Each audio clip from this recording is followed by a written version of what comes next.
everyone, my name is Divine Adahar, a BS Mining Engineering student of Caraga State University. Do non-human animals have moral rights? Is there something distinctive about humanity that qualifies the idea that humans have moral status while non-humans do not? To say that a being deserves moral consideration is to say that there is moral claim that this being can make on those who can recognize such claims. A morally considerable being is a being who can be wronged. It is often thought that because only humans can recognize moral claims, it is only humans who are morally considerable.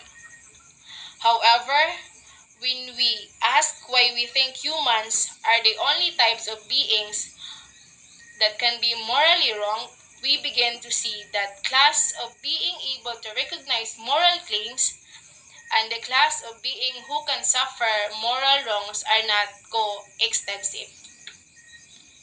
Morality has long begun understood as a feature that distinguishes humanity from the rest of the animal kingdom. It is not uncommon to find authors who use distinguishing characteristics as a basis for denying moral rights to animals. Animal rights is an expression most commonly used in a broad sense to cover a wide range of ethical positions, where animals are directly morally considerable in a philosophical rather than a popular sense. However, the expression animal rights should be confirmed to philosophical positions which actively adopt the language of rights. The most important of these positions has been developed by Tom Regan, whose book The Case for Animals' Rights was published in 1984. The idea that non-human animals have significant moral status is comparatively modern.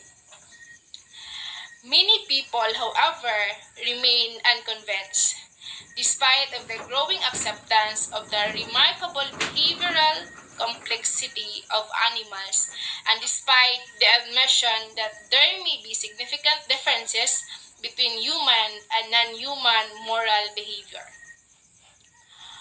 Moral considerability is not an intrinsic property or any creature, nor it is supervenient on only its intrinsic properties, such as its capabilities. It depends deeply on the king of relations they can have with us. Even though it is challenging to understand what it is like to be another, and even though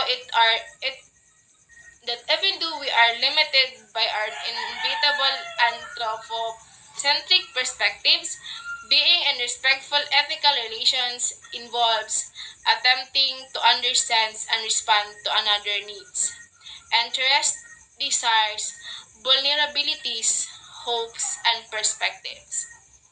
What Groen calls entangled empathy. It is the process that involves both affect and cognition. Individuals, on the other hand, who are empathizing with other response to other conditions and reflectively imagine themselves in the distinct position of the another while staying attentive to both similarities and differences between herself and her situations, and that of the fellow creatures with whom she is empathizing. Entangled empathy involves paying critical attention to the broader conditions that may negatively affect the experiences and flourishing of those with whom one is empathizing. And this requires those of us empathizing to attend to things we might not have otherwise.